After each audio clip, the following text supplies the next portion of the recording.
Hello, my name is Vip Vipperman. I'm excited to be back on the Back in the Bold podcast this morning, today with my guest, Scott Donnell. So fun to have you on the podcast. Loved getting to know you the last few years, and just can't wait to see what you have to share with us today, Scott. Glad to be here. Let's rip. Let's rip. Awesome. Hey, Scott, where are you calling in from today? Phoenix, Arizona. All right.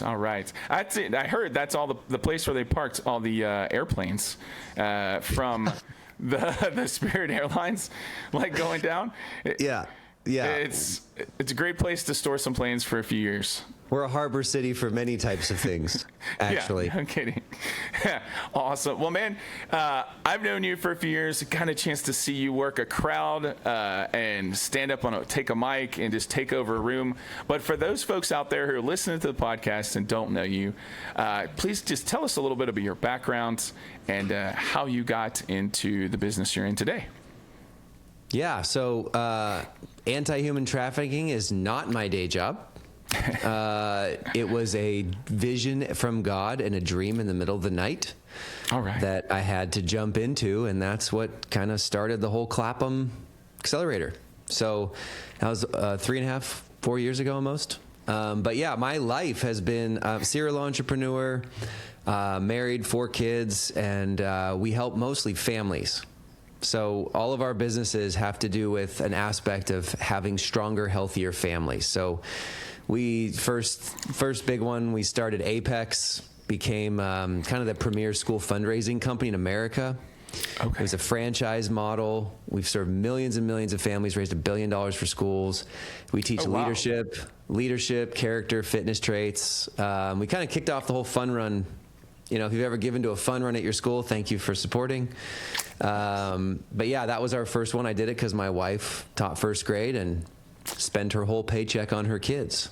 So, you know, probably 20,000 public schools we serve throughout the country. And these are public, private, charter.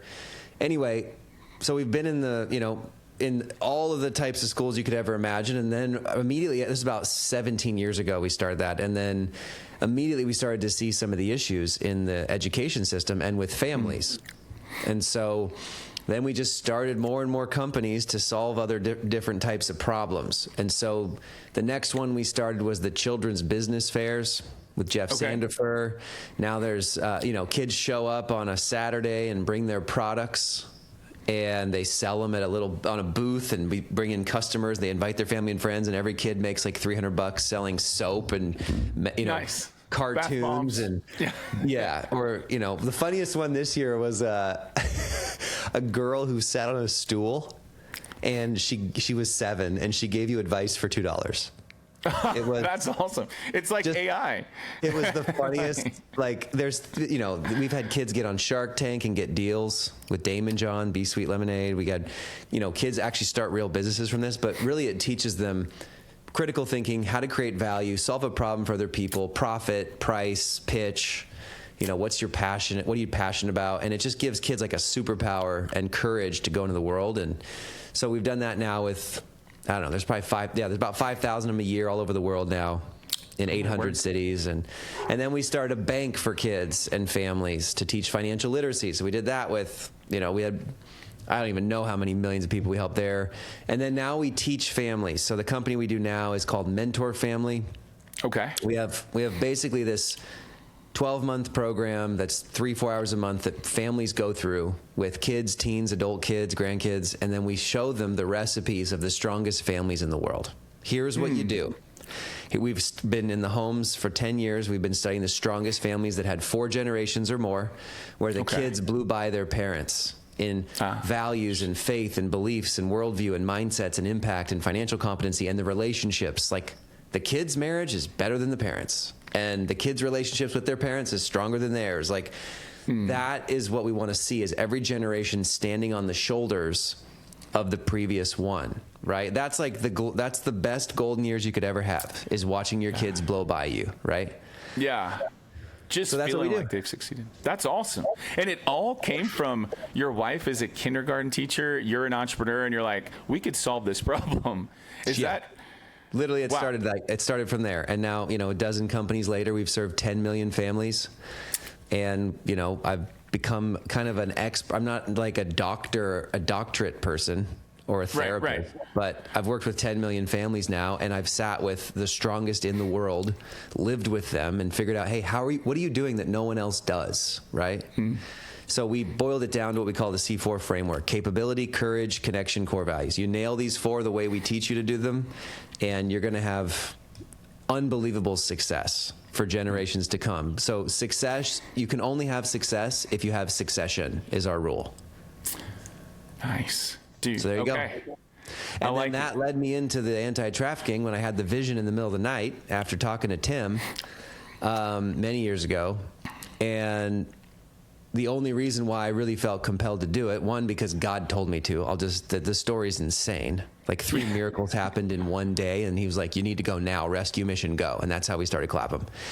And the other reason is because I work with families and children for a living. And when there are 50 million children and women trafficked around the world, it's the greatest evil on planet Earth. What am I going to do? Not follow the calling that God gave me to help families and take back the family for future generations? Like, there's a war on family, if you haven't noticed. And it's not just in trafficking. It's in workaholism and child sacrifice. Literally, careerism. Child sacrifice is alive and well, buddy. And there's divorce, destruction. Did you know that 25% of 18 to 30-year-olds are estranged from a parent today? Wow.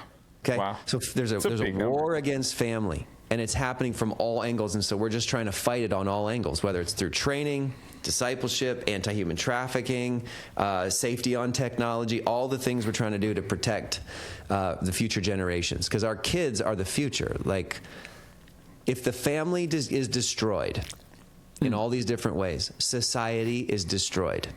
It's as simple as that.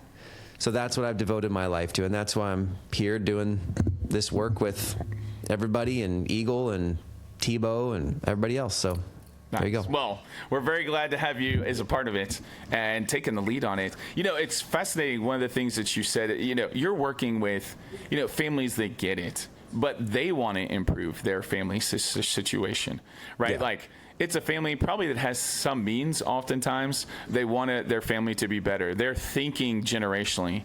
And yet when we're talking about the trafficking and the child exploitation that's happened out there, you know, those families, if there even is a complete family, like a whole family at all, you know, they're not thinking generationally. They're thinking survive the weekend, you know, kind of a scenario. Or how do we get past this, like, you know, do we get to our paycheck this week?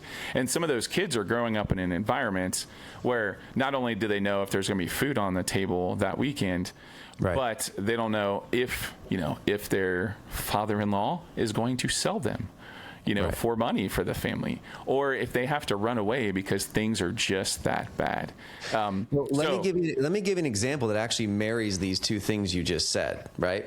Yeah. Everybody deals with this. So I was sitting recently with a family, and I would put them in the top 1% of the 1% of families we've met. Like, in terms of their structure, their systems, they're following a lot of our recipes. Okay.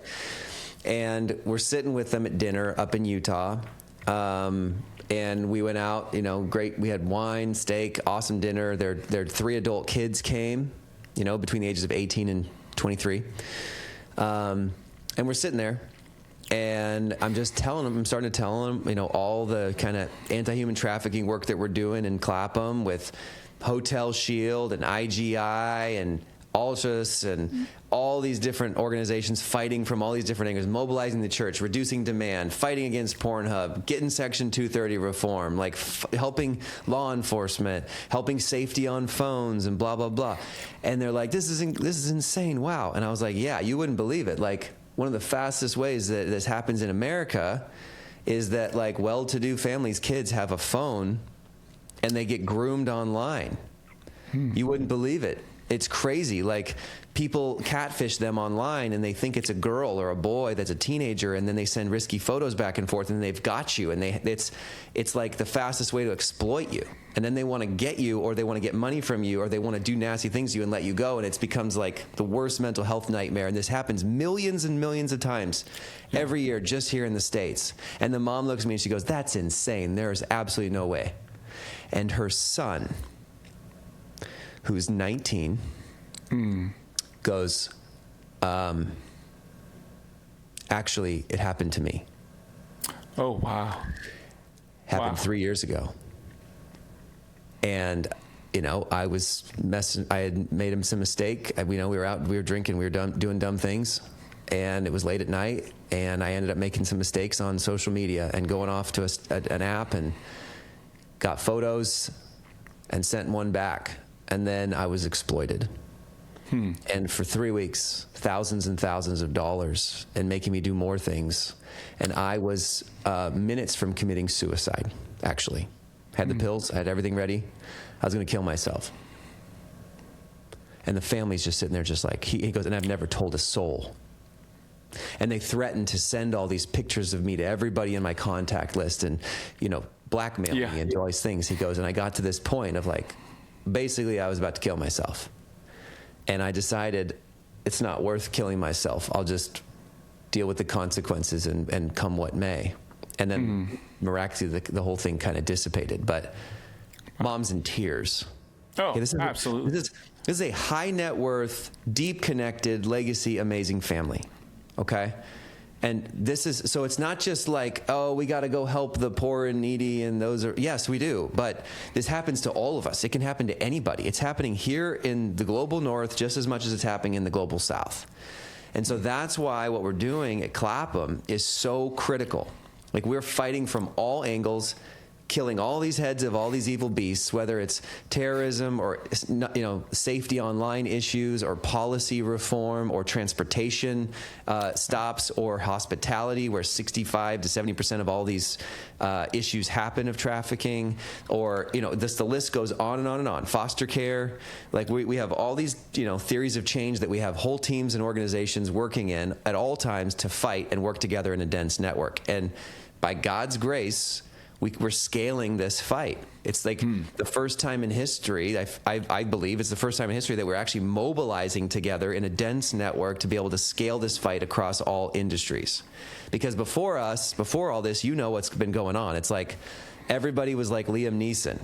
It's like, let's go train people and bring in SEALs and go rescue 3 kids and do an undercover op, Sound of Freedom style, and get these perverts. And it's like, there's so many angles that this is happening with traffickers and buyers online, or people who just watch it online and pay for it, and the victims coming from all different angles. Yeah. So this is the first real, deep, coordinated effort amongst hundreds of organizations, for-profit, non-profit, policy, to really scale this fight. And we can't do it unless we can actually scale something. That's why we use so much technology, because technology can scale. That's why we use for-profit business, because if you can earn a profit by protecting and safeguarding a victim or taking down evil, then you can actually scale your ability to systematically eradicate a lane of trafficking. Whereas, we want to help the nonprofits and people helping flourishing in all these different ways, but you've got to combine the marketplace with the nonprofit, and then you add policy to be able to give us fuel and a runway to go with to block these things and open up lanes for us to get our work done. That's the combo that's needed. And if you don't have that, you're just spinning your wheels. That's why Clapham's so critical. Dude, I love it. So, and it's based on a few guys that used to meet together back a couple hundred years ago. Can you tell us just a little bit of the backstory of where Clapham, that idea, that concept came from, the name? Yeah, we were sitting around we called a bunch of our buddies together. The guy who invented the iPad, Josh, came. It was us, Tebow, Tommy, you guys. Like, everyone's got to get to the first time throwing spaghetti against the wall. It's like, how do we fix this? We had the guy who built the #1 app on Apple. The guy who built XXX Church Covenant Eyes technology. We had all these wild misfit toys in a room. There was like 20 of us in the first little meeting. And everyone's like, what do we call this group? And I was like, I know what we call it. We call it Clapham. And everybody looked at me like I was insane. Clapham? Like, what's a Clapham? I was like, you guys don't know William Wilberforce and the Clapham sect from 225 years ago? And they're like, what are you talking about? And I was like, oh, because I'm a history nerd. I was like, you got to hear this story. William Wilberforce, Henry Thornton, Venn, all those guys got together in a dense network. These were businessmen and women, pastors, nonprofit. They were parliamentarians. So it was all the things we're talking about. They got together and they made it their sole goal to do two things. One, end slavery. And two, reform the morals of England. That was their sole goal. And in doing so, I just explained the whole story to everybody. I was like, you guys have no idea. Like, that group alone, like, they were the ones who ended slavery. And the U.S. actually followed them, right? Like, these were the earliest abolitionists that, because of their faith and their worldview, they're like, we got to get together and solve this thing. And in doing so, they didn't just end the slavery with the 1803 and the 1833 acts, of abolishing the trade and then abolishing slavery altogether. They actually did a bunch of other things too that solved a bunch of problems. They were the first nonprofit. They were the first sponsor a child. They created the first sponsor a child. They had hundreds of initiatives. I didn't know that. Yeah. Yeah, the Marine Boys Society of like 1780 or whatever it was. Like, they had tens of thousands of orphan boys that they'd bring in. People would sponsor a kid, and they would train them up for a trade in the marine industry, give them housing and food. It was the first sponsor a kid program in history. That's from Clapham. They started the Sierra Leone trading company on the west coast of Africa to try to figure out how to do plantations. Sugar was how they answered it, sugarcane, and actually pay a living wage with free labor, like actually paying an actual marketplace instead of slavery. And it took them 20 years and tons of failures, and it worked. They were the first people to actually say, hey, why are we sending out missionaries? Why don't we just train local missionaries? They did that all throughout, like, Africa and a bunch of other places in the Middle East. Like, this was all from Clapham, man.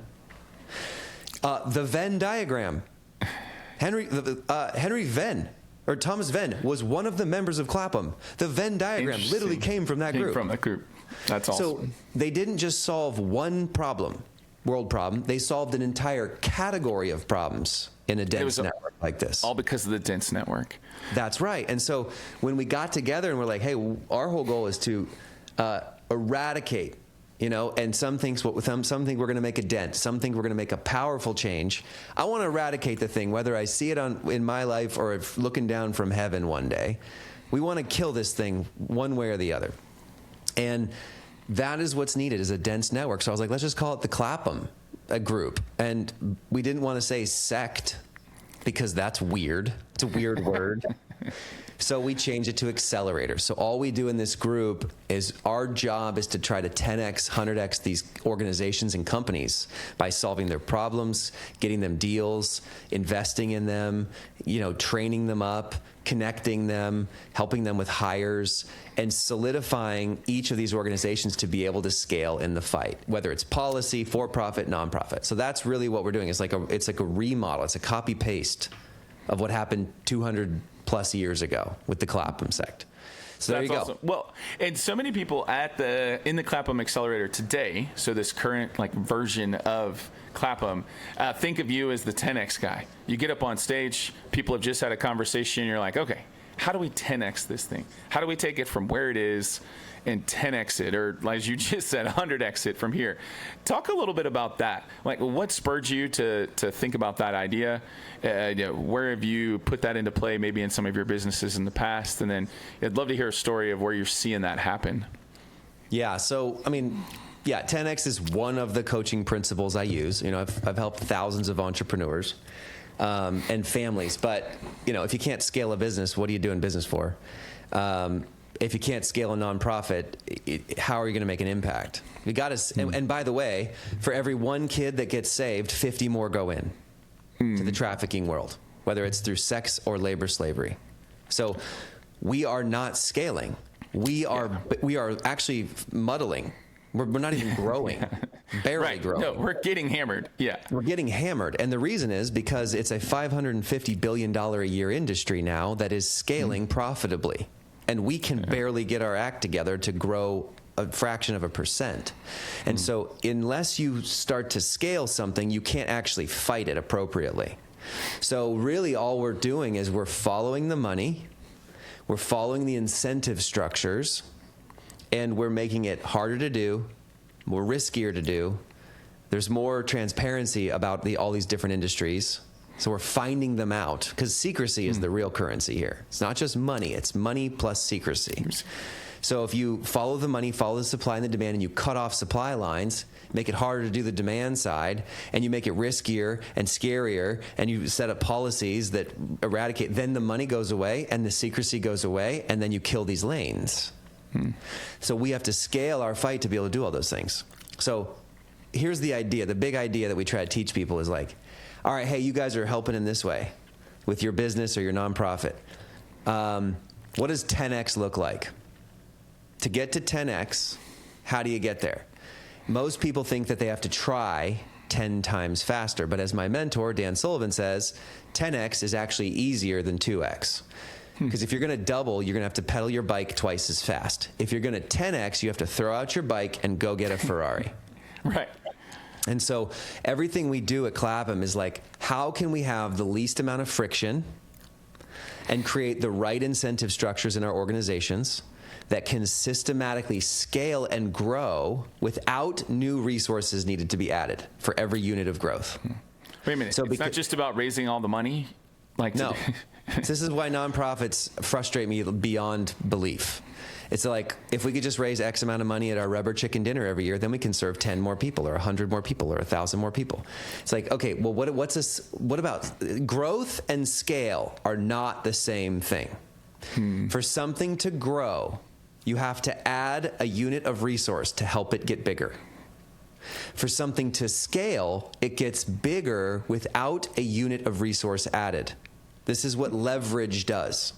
So a piece of technology that gets a deal with a massive network or channel, right? Like our Safe Internet for Kids. HarmBlock gets it for all the Philippines or UK or Verizon or a chip company. That immediately goes to tens of millions or hundreds of millions of devices or people to be safeguarded. Yeah. Boom, scale, okay? So 10x is actually easier than 2x if you think about it from that perspective. And so most of what I'm trying to do in the group with our coaches and our business owners and entrepreneurs is we're helping everybody see, okay, what's the fastest way to 10x or 100x?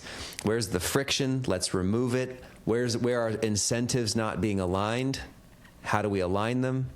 How do we solve your problems? How do we reduce your costs and increase your value per unit of effort? Like, that's so much of the training that we help people do. All right. Yep. And so a great example of this, we're sitting at in DC 2 Claphams ago, and I'm hearing a bunch of people talk. This has happened dozens of times already. I'm hearing a bunch of people talk, and I'm thinking, because my brain always thinks in problem solving and value creation and scale, and I'm hearing people talk about AI and the data tools we have, and I'm like, we got to put all these data tools together. Okay, so Geogencia and a bunch of other people, they have all these data tools. And I'm hearing about law enforcement, and I'm hearing that 99 out of every 100 cases never goes to trial or gets investigated because they don't have the time, the training, the resources. They don't make any money from it. It's a 2-year nightmare. People are like, I got nightmares going on my list. I'm too busy anyway, and there's not enough people. So then the question became, I go, hey, how can we 50 or 100x this and actually make an investigator's job 100 times easier and deliver a case on a platter to a judge? And by the way, you all are talking about RICO cases. It sounds really hard to get somebody on an actual human trafficking, but what if you go over all these like other issues that they're breaking laws in? Can't you just take all their stuff anyway? So I wrote on a napkin this idea called Repo RICO. Like, nice. Let's repo through a RICO trial all these evil traffickers and predators and people that are making billions of dollars in massage parlors and trafficking rings and all this stuff. We have their data from what we've built. Let's go work with an investigator and a law enforcement or HSI or FBI, and let's go literally do 3/4 of the work in a day that would take them years, hand it to them on a platter, verify all the cases, so they could hand it to a judge to get a warrant to seize their assets, and we get 20%. As the company. Someone should do that. You'll crush, because the feds get 20 and the law enforcement gets 60, and they're going to increase their budgets and blah, blah, blah. So think of the thinking here. I aligned incentives, I removed friction, and I figured out something that could be a 50 or 100x scale. Boom. Joel and Aaron and Wes and everybody runs with it, and you guys start IGI, Implicit Good Incorporated. So now they're dozens of cases in. They've found $30 million already in the first few months. They've got tons of cases in backlog, and they're making people 50 times faster, and they're actually putting these predators and traffickers in jail and taking all their crap. Okay? This is $1 billion company that's going to protect millions and millions of victims. Yep. That came from one dense network meeting with people who think like I think, and people who have expertise and data and angles that they want to fight this fight. So there you go. There's a 100x example right there. Hotel Shield's another one, right? SafetyNet's another one. Dark Watch. Like the list just goes on and on and on of all these great initiatives and companies being started, nonprofits being started. Yeah, so we could go on and on about all the amazing things that our teams are doing. We don't have time. Yeah, so with that in mind, though, so how do we 100x Clapham? So Clapham, starting it 3 years ago, was the first big step. Having this initial, 225 years later, dense network that kind of build on the shoulders of the guys that started that concept and go crazy with it. And for 3 years, it's been growing. It's been expanding. We've gotten to see 6 companies created. We've gotten to see more than that. Nonprofits. 6 companies you guys invested in. There's 60 different initiatives. Right. Multiple organizations that are collaborating on a level at which they'd never done before. And Dozens even some of new policies, tons of new breakthroughs and scale and growth opportunities. Yeah. But it's still limited currently to 150 people in a room twice a year. And so one of the things that we were talking about recently is how do we even 10x that concept or 100x that? Do you want to give us some thoughts? Yeah, franchising. There's my thoughts. So what we've basically collected, and by the way, it's 100. Sometimes it ends up being a couple hundred people. You know the game. But we've had 400 people, 500 people in their organizations come in and out through the different. They're part of the network. They just they can't get on the wait list for you can't have 1,000 people at these events because it's not dense anymore. You've got to have it be people in communication and helping one-to-one. And so we like to keep it tight. We like to keep it the best players in the room, the best thinkers, the best problem solvers, the people doing the work, and how do we scale and fight together. So one of the ideas that we're knocking around right now is basically a Clapham franchise. So how can someone go to Phoenix, where I'm at, with a playbook? It's here's the national...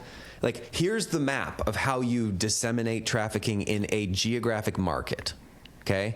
Here's the people here's all the results and data of your area. Here's how many victims there are. Here's the buyers. Here's the traffickers. Here's all that we know.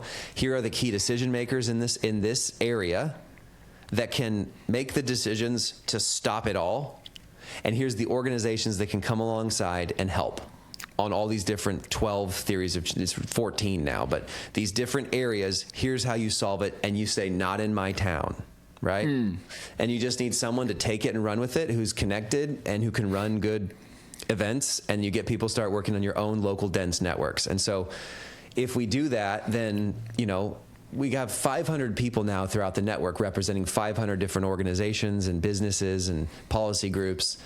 Well, we don't have to have them all come to the 2 main big events annually. We could have them literally come to once in a while and launch their own local market with a team of 30 to 50 people who's fighting on the same thing just on a local level, right? Yeah. And if you go that deep, you can go a mile deep in your geographic market and start implementing all of the organizations and strategies and policy rules and all the things that will actually protect your area.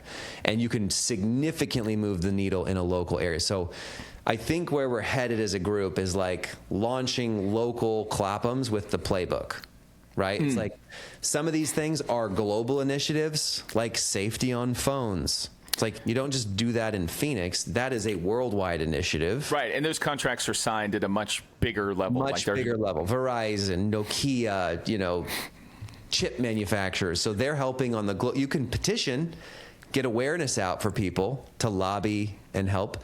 But there's a lot of local organizations and businesses that can come to your market, set up shop, and protect these things from happening. It just takes someone to take the ball and run with it in their local city. So really, I think the next phase for what we're doing is just trying to launch hundreds of local Claphams that are organizing together every few months. One person's in the lead, and all they're doing is like saying, here's the roadmap that we are going to plug into this city, and we're going to track the reduction and hopefully, ultimately the eradication of all trafficking, whether it's labor or sex trafficking, or human trafficking in general. Because most people listening don't know the difference. They're like, trafficking, are you talking about Liam Neeson type people? No. When we talk about human trafficking, we're talking about people that are caught up in it, people that are buying it, people that are watching it online, people that are in labor, slavery, and supply chain.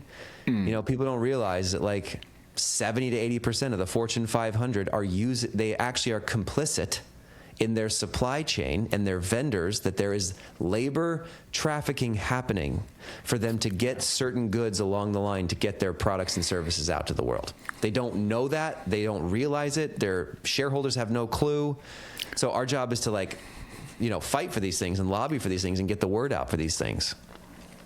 Dude, absolutely. So with that in mind, and with your skill set so powerfully being like marketing and storytelling and like helping to build entrepreneurs, thinking about how to get the stories out there better. You have some thoughts about what somebody who's listening to this, how do we 100x what's going on by taking the person who's listening to this podcast today and leveraging their network and their conversations that they might have today?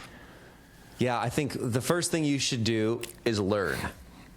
Learn what's going on, because when you see something, you can't unsee it anymore. Most people just act like an ostrich and they put their head in the sand and hope that someone else does something. Well, no one else is doing anything except for a few of us that really care. Okay? So learn. Get the playbook. Come to a Clapham. See how this thing works and how the sausage is made. And what our whole goal has been at Clapham is to say, what is that playbook to help significantly reduce the amount of human trafficking that happens in a geographic market or at a national level. Okay? Here's the policy. We just did this in Austin, Texas. We were at the Capitol building. We did a 75-minute briefing with over 50 lawmakers, and we literally point by point by point, we're like, here's all the laws you've ever passed. Here's what they're not working. Here's 31 pages of new policies to either change, add, or fix, so that all of these 15 lanes of trafficking throughout your state get significantly reduced over the next few years. And by the way, here's how you take the evil people's money and you put it in the good people's pockets. Here's how you block these things from ever happening in the future. Here's how you safeguard children against it. Boom, we just give it to them on a platter, and they literally took the whole packet and ran with it. We literally wrote them the laws, and they took it and they ran with it. Now they're creating their bills. Boom, right? Any state can do that. So just take that playbook, run with it.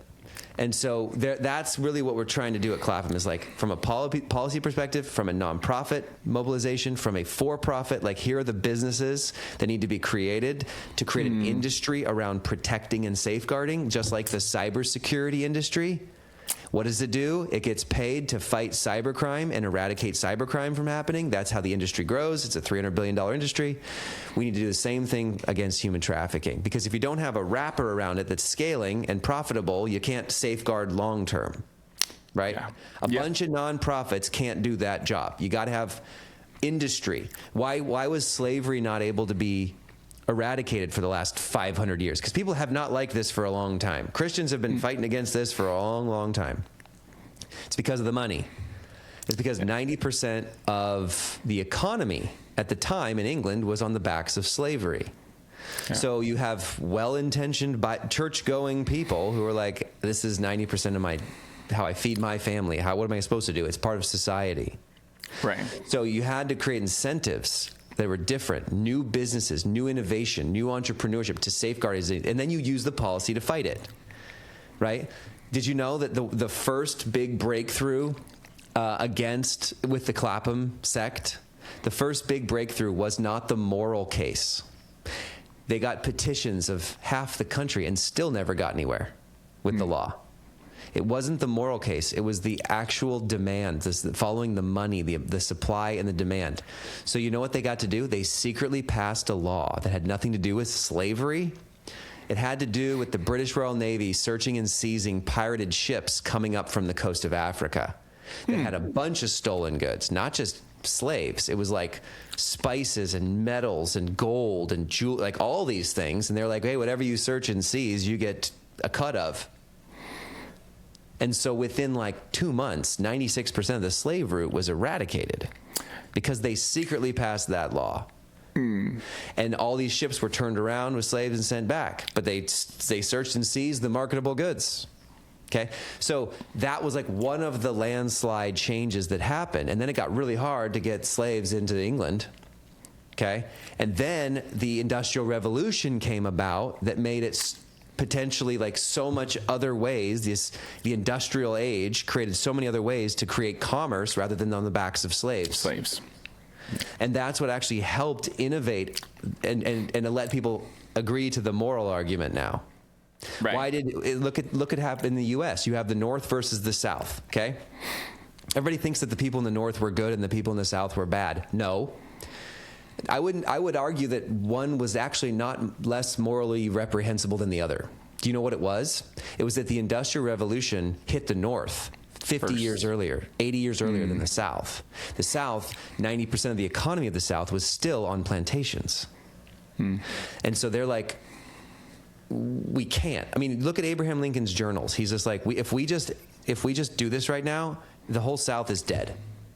We have to figure out some sort of middle line to grow out of this and get out of it. The North was like, yeah, the South is evil. We got to go to war. But the truth was, the North was making a bunch of money off the Industrial Revolution, not on the backs of slaves. Right. So this is why commerce and the marketplace actually can persuade people away from evil. This is why innovation is so critical, right? It's like, this is what happened. And so, obviously slavery is evil and it should be killed at all costs. But you have to think about it differently. It's like these people are doing it for money. They're doing it for, there are perverts that are doing it for fun. Yes, a lot, millions. But there's also people that are doing this because the average kid that is in sex slavery makes $2.4 million for their trafficker over the lifetime. Okay? Wow. There's a financial motive behind this. And so what we have to do is fight that with supply and demand. Make it hard to do, risky to do, make them known, expose them, kill the supply and demand lines. So it's harder to traffic. It's you can't make money online because there's protections and barriers and people will be found out. And you see what I'm saying? You follow those models and then you can eradicate the whole industry. Okay?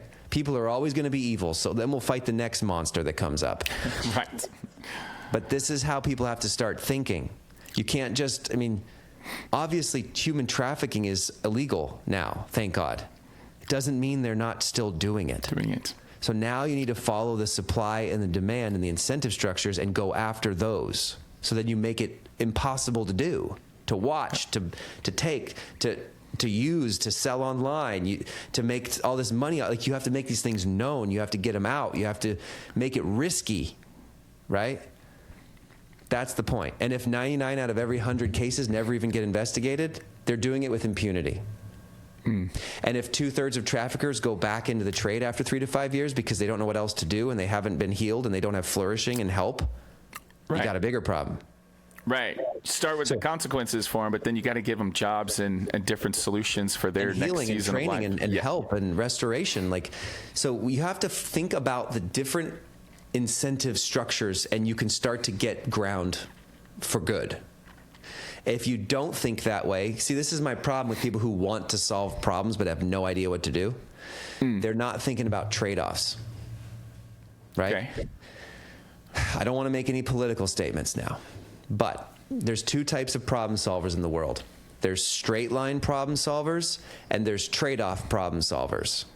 Straight line problem solvers say, oh, pass this law, tax these people, housing for everyone, welfare for everyone, healthcare for everyone. That's a straight line solution because they want to solve a problem and they care. Yeah. There's another set of problem solvers who are like, that doesn't work because that creates a whole bunch of other problems down the line. You got San Francisco that's spent more money than arguably anybody on homelessness, and they have more homeless people than almost anybody. Seattle has 6 times the homeless people of New York, even though they've spent 10 times more than New York on homelessness. Okay? Because it's straight line solutions. It's not trade-off thinking. So when you actually want to solve a problem, you have to think about secondary consequences. What are the trade-offs? What are the tertiary consequences? If we make this decision, what else is going to happen because of it? So you have to think that way about this industry. And so, anyway, just there's my thoughts. I'll get off the platform. No, I appreciate it. So here's a question. Do you find, though, that when somebody's thinking that deeply about something, then they get the paralysis of, I don't know the right thing to do, so I just don't take any action because it would be so hard to come up with it? No. How do you challenge that? All I'm doing is challenging our thinking. What I'm not doing is killing your momentum. What you should do is always be critically thinking and asking the right questions and thinking about trade-offs. But then you should have momentum. So what we say is, I don't care about goals. I care about momentum. See, because people overestimate their goals all the time. Yeah. But they underestimate the power of momentum. So what I say is, all right, if you want to get into momentum, you have to take action in the shortest amount of time with the smallest action step goal, and then you'll be in momentum. I want to do 1,000 push-ups this week. Yeah, right. If you think you have to do everything, you'll do nothing. But if your job is to just do the next step, like faithfully, then you will act. And your job is to make something small enough in a short enough time frame where you do act. So I'm not going to do 1,000 push-ups this week. You know what I'm going to do? Every morning when I roll out of bed, I'm going to do 2 push-ups. Now I know when I'm going to do it, and I'm going to have a prompt that I'm going to do it every morning when I get out of bed and do 2 push-ups. Because guess what? If I'm in the push-up position and I do 2, am I going to stop at 2? Heck no. I'm going to do like 50. So that's the thinking here, is just get in momentum. Create a goal that's what's the next simplest action step with a deadline that's measurable, that's controllable, and that someone can keep you accountable on. That's how you get into momentum. I call it max momentum, MACS. Measurable, accountable, controllable, and short. That's how you get into momentum on anything in your life. Dude, dropping a lot of wisdom bombs today. I appreciate you taking the time. This is awesome, Scott. Glad to be here. Finish this up really quickly as we're coming to an end of our time. If someone's heard this podcast and they want to know what to do next, they can go to the claphamaccelerator.org website, get a little bit of information. But what's a great follow-up step for somebody? Yeah, go there. You can come to the next Clapham or join the wait list, apply or donate. If you're an investor, definitely invest in 4 good investments, just like Eagle. Eagle Freedom Fund is critical to this Clapham fight. I mean, most of the companies that are in there are getting funding, and they're growing because they have the financing to be able to launch these scalable models, right? Without the financing piece, you can't launch a lot of these things. You got to have that. And so, we're using policy, nonprofit, for-profit. So I would just learn, go there, learn, see what the 12 to 14 theories of change are, how we think about solving this, and then, invest. If you're an investor, it's like, hey, there's a great return that's decorrelated and unrisked. If you could actually directly fight this with some of your investment dollars, you could, and you get a better return than the market. That's a no-brainer, okay? And then look into the Clapham franchising model. It's like, well, how can we bring this to our town? Yep. You don't need to be a genius. You just need to care. Here's the playbook. Find some of the key players and get a dozen people together and start. It's as simple as that. Awesome. Well, Scott, thanks so much for taking the time today. I really appreciate the insights and wisdom, and so glad to have you on the podcast. Absolutely. Glad to be here. God bless.